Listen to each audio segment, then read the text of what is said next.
Welcome back, everybody, to a 32 All the Way with Doc on this Canadian Thanksgiving weekend. We're heading all the way down to California to speak to Mr.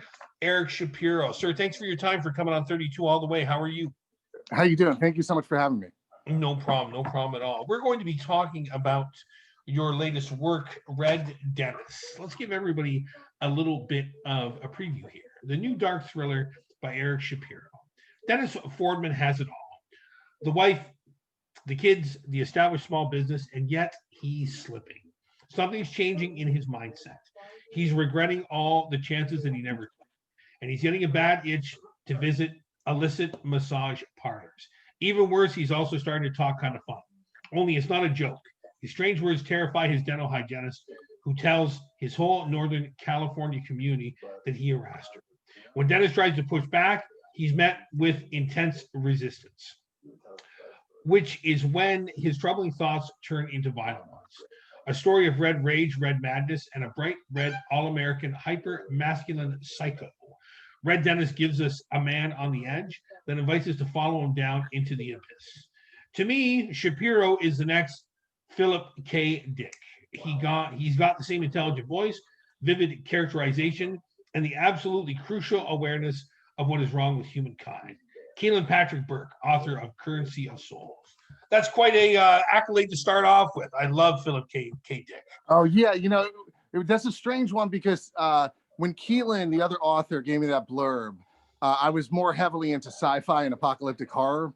And Red Dennis is sort of a deviation. I was discussing with the publisher whether or not to use that. The publisher was like, well, let's just use it because there is, in Red Dennis, it's very hinged on psychology, absurdism. It's not surreal, but it's a little hyper real. So we're like, okay, let's go with it. Like, as long as it's clear to people, it's a dark thriller. Okay, so let's try it. Oh, this is my kind of genre to be certain. Oh, cool. So let's try and a lot of what we interview on is usually on fantasy science fiction, which I don't have a problem with. But this is something that really interested me when I started reading it. So let's go with some basics here without giving away your story. Is he going crazy, or is everybody around him going crazy? That's such a good question. You just asked the question that summarizes the entire book, and I'm not 100% sure. It's probably more him going crazy. Like, I don't want to align to him too much, but that could just be my own fear and conformity that prevents me from giving him more compassion. It's a tough call because he's striking back against a lot of groupthink, conformity, political correctness. And the book sort of came from me wondering what it would take to make me snap. It's sort of like a thought experiment in that sense. Like, what would have to happen? Like, what if I was wrongfully accused of something? What if if I was ousted from my culture? My wife and I here we're in a city called Milpitas in Northern California. Okay. And we own the local newspaper. So we're in touch. There's 80,000 people in our community. We talk to a lot of them. So there's a lot of interaction. And there's been, when I write opinion editorials, there's been sometimes pushback. People get incredibly inflamed in a way I've never seen with my fiction. Like just what people's reaction to news tends to be very sensitive and emotional. So I started thinking, like, what if somebody got like really upset? Like if there was an accusation or a total, well, I've had attempts at character assassination, but a full-blown like person made a concerted effort to harm me. Like, I think that would make something snap. So your first question is really astute. Readers would have to draw their own conclusions, but I think this particular character is tipping toward narcissism, and I think there's something up with him that's kind of entitled and broken. So I don't think he's ever been on the level. So I think when the pressure starts finally breaking him, it was kind of like inevitable. It's always interesting to see those kind of characters and look back and say, well, maybe there was something that we missed before, right? As opposed to just a natural breakdown. Right, exactly. You never know. And it's, a big question, with anyone is like, you never know when people start fantasizing or wondering if they could snap. Like, you really just never know how close you are. Like, so many people might fantasize about lashing out and hurting somebody, but then there is another real slim minority of people that actually do it.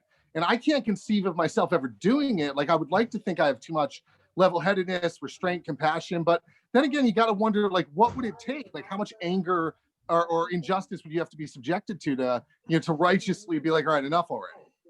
So I think it's an interesting thing. I just think it's a very interesting topic in this day and age, because the flip side to it is, and not to go on a rant here, I'm sure you've seen it in your paper, but the smallest of things, like, people might compare you to Hitler for being the guy who wrote that in the paper. Right. Yeah. Whereas, we've seen people that have gone through atrocities, have gone through loss, have gone through mental, physical anguish, physical pain, and they're able to deal with that. But there's a certain segment of the population nowadays, God forbid, this whole mass thing, right? But I don't know if it's still being the big deal down there that it is in Canada. We're actually, major parts of Canada are going back to the phase 2 thing, and they're trying to find a nice way to tell everybody, because you didn't listen the first time. Right, sure. Right. So I find it interesting. How do you balance being the fiction guy, being the guy giving the news to everybody in your community? That's a really good question. Yeah, they've sort of started blending in a sense, like with Red Dennis in particular, it's become more overtly political or socio-political or current events oriented. There's always been a strain of that in my work. I've made a couple films too, and it shows up there too. But as you know, you've talked to a lot of sci-fi and fantasy authors. Usually that sort of material is socially conscious, but It's a question of how symbolic or metaphorical, how subtextual. In this case, it was sort of like a thing where I'm almost messing with the reader in terms of making them kind of wonder how close it really is to me. And a lot of that is coming from the fact that the newspaper has a readership and they know me speaking as me a lot. And but I'm curious if you want to talk more. I don't want to shoehorn a political discussion. If you want to talk more go right ahead. The mask thing, I was curious where you were on it. You know what, to be perfectly honest, I just turned 50. I'm not in bad shape. Sure. I did not take too much of it very seriously. My wife has a couple pre-existing conditions where she said to me, you have to take this seriously, because if you get sick, it might not be a big deal, but it might get sick. If she gets sick or I bring it into the house, it would be a big deal. So to be perfectly honest, wearing a mask out for 5 minutes when I have to stop at the drugstore is not a big deal. Sure. But this whole, any of the bigger communities we've had, and you guys had a hell of a summer. It seemed like there was a riot pretty well in every state. Oh, it's unbelievable. I'm surprised it's cooled down like in some ways, but yeah. And to take those numbers and correlate them all back, like, let's see, there's no nice way to say it. Let's see where all the bullshit was. And that's where those numbers went through the roof. Let's see where they didn't even have any kind of safety precautions. That's where that went through the roof. So I don't know if this is like a big discussion with your readers. But, no question about If all you're asking me to do is leave a couple masks in the car, I'm okay with it. Oh yeah, I got you. That's reasonable. Yeah, I love talking to people. I'm detecting. Don't let me put words in your mouth, and forgive me. Am I detecting that? Are you right leaning, or no? In my own political views, a little bit, yeah. A little bit. I love. It's interesting because I grew up in New Jersey on the East Coast, so a totally different culture and mentality. I live now with I have my own wife and kids. We live in a progressive bubble in the Bay Area, so it gets real. It's a world away from New Jersey. Yeah. You said a long way from New Jersey, right? I thought you had a question. Okay, sorry about that. Yeah, so it gets a lot of my op-eds have been pushing against the progressive bubble. Like I even wrote one op-ed called 10 Signs That You're Stuck in a Liberal Bubble, and I'm on the left. And I'm pretty fastidious about masking, and I'm pretty outspoken about it. And I'm amazed that it's become a bit of a political wedge. But I can understand, like, the way you're putting it is very grounded and commonsensical. Like, what you're saying is it's all about degree. You're not sitting there saying don't do it or defy it or it's inherently stupid or you're going to endanger your wife. Like, it's, we can have a reasonable discussion about it. But it is interesting also when you bring in rioting and protesting. A lot of where I've gotten into trouble in my community is if you even deviate from the progressive script to which I generally adhere. Like my political priorities are generally aligned to it. If you deviate so much as an inch, you can get in huge trouble. So it's pretty amazing. Yeah. I mean, if we're going to put it on a spectrum of left to right, I do lean towards the right side in my own personal political views. But I think, if anything, my original degree was in political science, and I think if we can see anything on either side, both areas, the middle, whatever you want to call yourself, has always subscribed to the idea that we should do this for the greater good, which is also, a big thing in science fiction, which is a big thing in fantasy. This is what I can't understand is being thrown out the window. So again, like I said, the small little example, I ran out the other day, I forgot my mask. I was just going to the corner store, and I said to the guy, I'm really sorry. And I walked in like this, and I joked to him and said, I'm not trying to rob you. I just want a can of Coke. And he said, okay. And he backed up from the counter. And he had every right to do that. He didn't Sure. tell me, F you, you're not coming in my store. Sure. So I can understand those basics, but you're in such a larger area where liberalism is such a bigger deal. I don't want to paint all those people with that brush, but do you find them fighting harder than the right side? Not the right side in terms of what's right, but just the more conservative side. It's definitely, well, to answer, I don't know if this is a straight up answer, but it's taboo around here to express conservative thoughts. So for example, we just had a new law that I'm very outspoken about through the paper called AB 5, which basically in California makes you an employee until you're proven a freelancer. So basically it's so much wreckage. So people that are used to being independent contractors, like before I started the newspaper, I was a ghostwriter for like 17 years. So I was an independent contractor, for 200 plus clients a year. That's how I made my income. I built a good business. I would be wrecked by that law. It would slow down so many deals. It would alienate so many clients. It's the classic law written by bureaucrats that don't understand what business is. They institute the law, they start regulating. It's very union driven. It does a lot of damage, and they think they're like kind of like what you're saying, although not quite to your point. They think they're helping the greater good because they're helping people become employees, get overtime, get benefits, health insurance. The intention is good, but the outcome is literally authoritarian and nightmarish. And the person who wrote the law is going to win on November 3rd. She'll win her next election because in California, we have a supermajority and the population skewers so deeply left. She doesn't deserve to win. She's widely hated. Like on her Twitter feed, she's always being bashed by lefties, by people that are journalists that have been hurt, artists, musicians, actors, people that generally find themselves on the left side of the spectrum for whatever reason or priority. And it's amazing. So I do find the left speaks louder, runs the culture, is entitled to express themselves more. And this is all what Red Dennis is about. Like the character's on the left, but he gets hit by the left in this quasi Me Too scenario. Cancel culture tends to come from the left. And he actually goes back, like he had a wrestling coach in high school who was on the right, and it was the only conservative he ever knew. And one of the key parts is he goes to him as an old man, he goes to the coach and he's like, why? Like, why do you think the way you do? Like, it's a lot of times what happens is, in my perception, you can tell me if I'm right, people on the right understand where the left is coming from because the left runs media in general, or it runs culture, movies. So the left's positions and points of views are very, very lucid and out there. The right is kind of like the right is kind of like a mystery to the left, and the left can easier therefore turn up their noses and say you're all backwards, toothless, racist, ignorant, and it becomes this real toxic thing where the idea from a lot of progressives' point of view that the right could even be well-meaning or have good points is non-existent.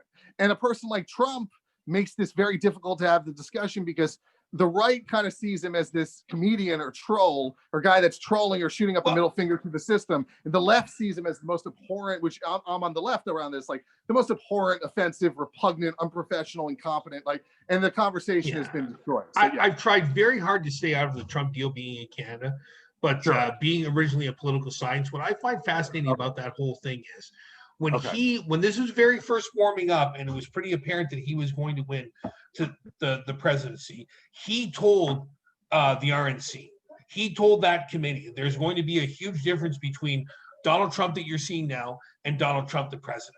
And he totally lied, right? There's no other person in history that we would put up with this kind of behavior from. And it's just, I think we've done this so much.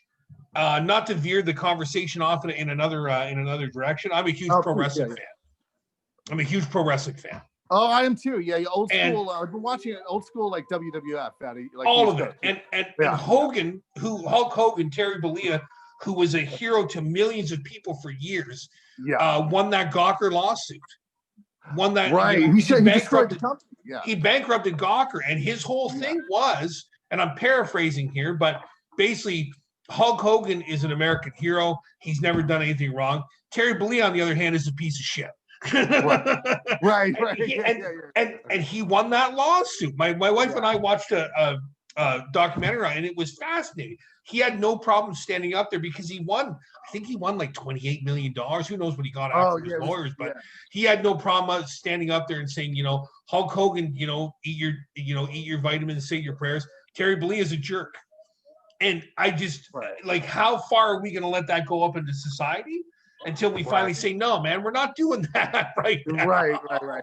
I find it amazing. I really do that that stupid covfefe or whatever it was in the beginning. Like I was teaching in a grade school at the time instead of a high school, and I had to try and explain this to 8, 9-year-olds. And I'm like, man, I don't understand. So I don't expect you guys to understand. It's funny because he's friends with Vince McMahon Trump. Oh yeah, totally. It's almost like a wrestling aesthetic. Like Fox News has a very pro wrestling type of aesthetic. Everything's very obvious in capital letters, bold face. You know, and I understand that from a marketing view, and I understand that from a perspective point of view. But what's always bothered me is maybe it's a little different being in Canada. Our style of conservatism has always fought against that shit. Right? It's supposed to be. It's supposed to be a little bit more of pulling yourself up by your bootstraps. Right. It's supposed to have the government not being all over you. It's supposed to be about small C government or small G government, whatever you want to call it. It's amazing that that you've taken that much and put this all into a character in a book. Oh, you said right. I mean, well, thank you for saying that. And like, but the anti-government thing is a huge thing also because it's like we're just tribally programmed. Like, the left is programmed against corporations. The right, the right is anti-government. Again, the left doesn't realize this about the right. They don't realize all the avenues stream back to being anti-government. We just think, oh, they're all racist. Like that's how the progressive bubble is sealed. But it is interesting, you know, people get impassioned as you and I are, you know, people get excited to talk about politics. Oh, yeah. When there's the space to do it. And I figured, you know, it's kind of a weird choice, but the book is a thriller. It's wired up to be suspenseful. I want it to be adrenalizing and a page turner, but it has all these dynamics within it, which I think one aspect of the Fox News Trump culture is people that used to not be able to talk about it or think about it, like people that aren't like yourself, that didn't study political science, that don't know it on a more granular, you know, scientific level, are now weighing in and thinking about politics and realizing how much is hinged on it. A lot of it is junk food politics, but then, you know, it varies. So yeah, a lot of those currents are running through the book. Here's the point that I find fascinating about it is I'm talking to somebody else whose views are diametrically opposed to mine. Sure. And I don't have an issue doing that. You're presenting it very intelligently, and you're seeing it from my point of view. But why can't this be done on a bigger level? It seems to me that we've hit that WWF theory where at a certain point everything's a game, and we're just going to do whatever the fuck we need to do to get rid of that other guy. Oh, you're exactly right, and that's completely antithetical to what democracy is. Like the way I see it, Like when I have a lot of conservative elements to my personality, as does everyone. Like I always laugh at my quote unquote woke friends. They have so many conservative traits that they're not aware of. Like maybe they're anti-government here, or they're anti-regulation, or they're cheating on their taxes, whatever it is. And I just don't say anything. But what's interesting is when I vote left, all my perception is that I'm just putting my thumb on that side of the scale. I'm just putting my thumb on the hope. And as I get older, it gets tested, but the hope that governance, compassionate, good governance can help us with the environment, with equality. But I need there to be a right-wing counterbalance to push against every single idea so bad ideas don't get through, as opposed to the way you're describing it, it's turned into a collision, which is not the idea. It's supposed to be loyal opposition. It's supposed to be that we, you know, that for every idea you bring forth, if I'm the loyal opposition on the other side, I'm going to challenge it per the precepts of my party. And that's how it's supposed to go, but it's turned into a free-for-all. So when you were in Jersey, were you involved in any political level then? I was a lot younger. I've been here. I'm 42 now. I was in Jersey till I was 22. So I was just becoming politically conscious when I left. But let me tell you, I probably would have never discovered any sort of libertarian dimension to my personality if I hadn't run businesses in California, because it's so overregulated here. That's when I started realizing what the right is talking about. Like in my late 20s. And this is why I wanted to bring it up, because this is exactly what they say about New York State. It's amazing to hear somebody in business, in different facets of business in California say the same thing, because this seems to be a critique that is always pointed towards New York State, that we're leaving, we can't do anything, we can't, but then they flip it and they dumb it down to not owning a gun. And I'm like, well, I don't care if you own a gun or not. Like that doesn't. Exactly. Yeah, those sort of button issues, the wedge issues. Yeah, exactly. And it's all, like you said, it's all WWE after a certain point. It's like, it is. And I mean, I love my entertainment and I love my silliness. And I, like I said, these kind of books, these thrillers, Not everything has to stand to reason. Not everything has to stand up to scrutiny, but not in your everyday life. Right. Well said. Yeah. I mean, and it's interesting because vis-a-vis what you just said, like one thing I've been happy about with the feedback I've been getting on the book is people are saying it's believable, like in the way of your first question too. Like, is he crazy? Is he not crazy? Is he a good guy or bad guy? How much do you sympathize? How reasonable is it to sympathize? And I was trying to hedge in such a way and keep it close. It is hyper real to a certain extent, slightly exaggerated, but I was trying to keep the behavior recognizable and natural. So it didn't, so it's more of a critique of politics, and it rises above partisanship. Because that's the thing. Like, reality is so complex, it's so multi-layered, it's always going to transcend ideology. No matter what your ideology may be, reality is always going to surprise you with how strange and paradoxical it is. So at a certain point, talking about politics just becomes, like you said, a game or an exercise. And well, here's what leads into the question I was going to start and don't get me wrong, that was awesome. I didn't want to veer off from that. That was fantastic. But it veers into my next question, is that, does he think he's the bad guy?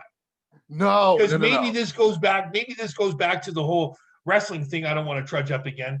The excellent bad guys never think they're the bad guy. Yeah. Oh my God. They've always got a little justification of why they do the shit they do. Oh my God, you're so right. I was just thinking recently, I was discussing this with a friend. Two of my favorite classic, and I'll tell you about Red Dennis, but two of my favorite classic WWF bad guys, I think the two best were Macho Man Randy Savage. Oh, hands down. Yeah, amazing, disturbing and upsetting. And then Roddy Piper was also really powerful. But what was so good about both of them, and it's just, this goes right to your point, is they were perfect faces. Like, they could go from heel to face. They won't even change their personas much. No. And like, especially Piper had, as a good guy, almost the same personality he had as a bad guy. Like, it was just like a little microscopic shift in attitude. But it was interesting because, like you're saying, you sympathize with them on either end because they're so committed to their own point of view on things. They are who they are. And even when they're bad, you kind of root for them. I would say with Dennis, the main aspect to answer your question is that he's angry. So there's righteousness. So it was interesting to write somebody that was angry, because in me dealing with anger, when you're dealing with anger, you feel like inflamed and you feel like, like, aggressive. But writing him in the first person, I realized, like, I didn't want it to be hyperbolic, and I didn't want the book to be shrill. I realized the way he felt from the inside was the anger was simmering, usually, like in his day-to-day. Is he more pissed at the situation, or is he more pissed at himself for being in this situation? Oh, good. Such a good question. It's the situation. He doesn't take responsibility. Yeah, that's a key aspect. And I don't even think I ever thought of it that way. He doesn't take responsibility for it, and he absolutely blames everybody but himself. And that's kind of the breaking off point where I think he does tip villainous, and I'm reluctant to relate to him straight up. Although I was very interested in finding the humanity within him, but he definitely feels he was treated unfairly, and he also is very fixated on status and success. And in the course, at the beginning of the novel, he's running for city council. He's making a change. So it makes him more visible, which attracts scandal. That's how it goes. So in the course of attracting scandal, his dream is interrupted of being a council member. Instead of being reputable or respectable, he's knocked off and becomes this pariah. And he becomes very self-righteous. So you can take it all from the left and say he's a privileged white male, and you can totally put that Rorschach critique on it. But you can also come from the right and say, no, everybody around him is a groupthink, cowed mob of conformist leftists. So, and I don't really try and tip my hand within the novel. Like the editor, Angela, that was assigned to it by the publisher, she said, she worked on it with me intensively. It's like 300 pages long. She said, I have no idea where you are politically after reading it. And I was like, yeah, that's kind of the point. I mean, I didn't want it to be moderate, because that's not something I'm crazy about. But I just wanted it to be so authentic that the politics were something of an afterthought. Yeah, that's amazing. It really is, because thank you. What I saw with this was, I just ordered it on the phone now. Oh, thank you. You'll be getting another review coming up, because it sounds so fascinating. I appreciate it. What I saw with this was, and I hate to compare it to other characters in the book, but like Patrick Bateman. You said it. That was it. That's it. I mean, Patrick Bateman is more, even though that book is very disgusting and extreme. Oh, it's definitely satire. I think, right. That's a fair characterization. It's like American Psycho is supposed to be ridiculous. So I think this is more like absurd on a certain level, but I think this guy is less unhinged. But there is an axis that conjoins them for sure, like sort of respectable on the outside, but he's like burning up on the inside. So any outside inspiration for this besides yourself, without making yourself sound like a psycho? Yeah. Yeah, thank you for that last part. It's tough to go into. I'll just say that let me put it this way, and I only learned this with the newspaper. When somebody tries to cancel you, and it's happened to me twice, and it's happened like I'm in a Silicon Valley community. It's not national or worldwide. I don't have delusions about the scale, but when you're in a city and you're known, it does certainly ruffle you. I also have a 9-year-old son who knows how to read, right? So yeah. And I don't want to paint a picture of myself as some provocateur. The truth is, with the newspaper, most of the feedback is very positive, and we're a staple in the community. I mean, my wife and I are very accepted. It's not some dangerous rag or anything. It's an alternative newspaper, but it's something a lot of people read with enjoyment. So let me put that context. But there's been mismatchers or dissenting parties that have come for me, and I got to tell you, it's an absolutely infuriating it's an infuriating experience. It's so maddening. And I went to a place of depression that was characterized not by melancholy, but it was characterized by no feeling. I had never had that before. And I'm over 40. I thought I'd with neurosis and anxiety, I thought I'd experienced it all, but it was like empty, total flatness. And I was like, all right, I'm going to write about a psycho to work this through. Like when you're in that flatness, you start wondering if you were insinuating, like, I don't want to make myself sound like one, but you do start wondering, like, all right, like, am I losing it? But the truth is, I worked it out through creating something and not destroying something.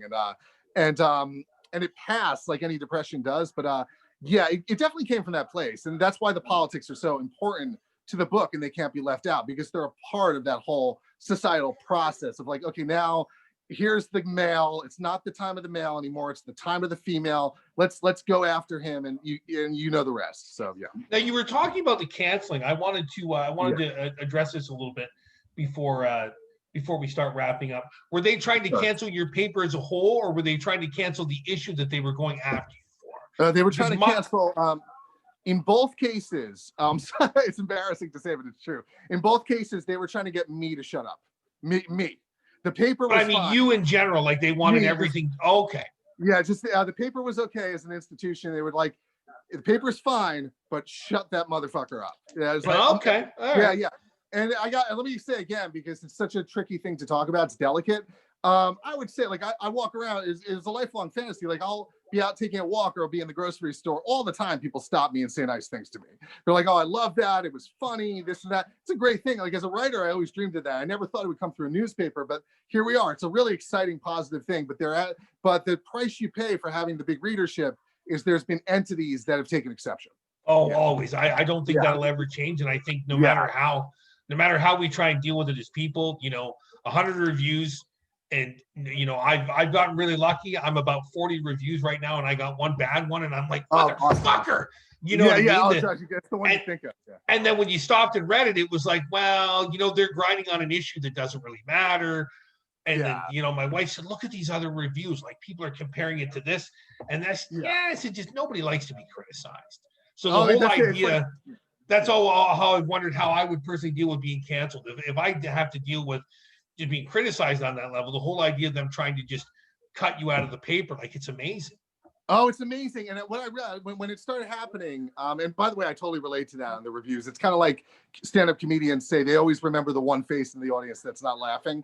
Like, everybody could be laughing, but yeah, it's human nature. Like, I think our it's a survival instinct to sort of focus on the negative to sort of protect yourself from it. But with the cancellation, like, I started reading about censorship, and both attempts came around opinion pieces.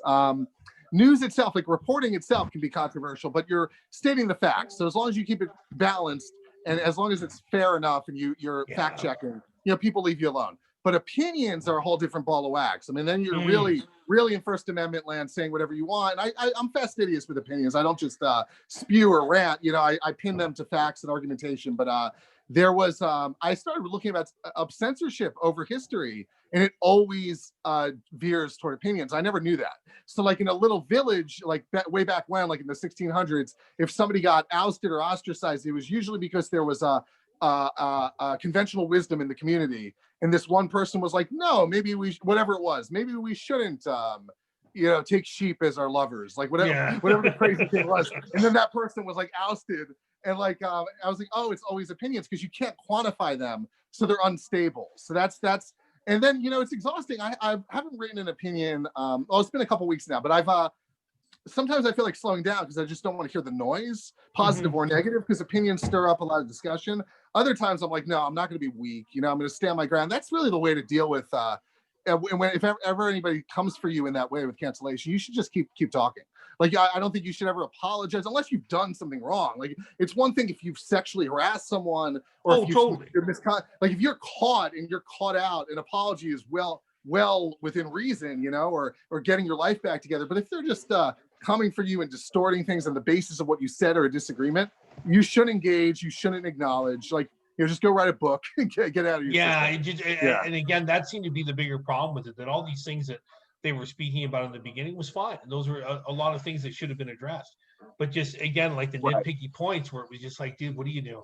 Oh, it defeats its own purpose. It utterly does. And then you have a situation where because of the internet, certain voices are emboldened to speak loud at the extremes, and they end up running the conversation, and it drifts into media and Hollywood, and it takes on this outsized power that most normal, ordinary people don't agree with. Like, it's a turnoff. I think people want common sense, like second chances, a due process. I think these are pretty grounded sentiments.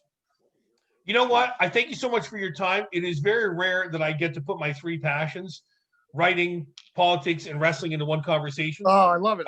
If you would have turned into a pizza, I would have moved to California. You're right. Oh, thank you so much. I had a lot of fun. Thank you for having me. Guys, check out, please, Red Dentist by Eric Shapiro. We'll have all the links up on there. Thank you for your time. This is 32 All the Way with Doc. Check it out.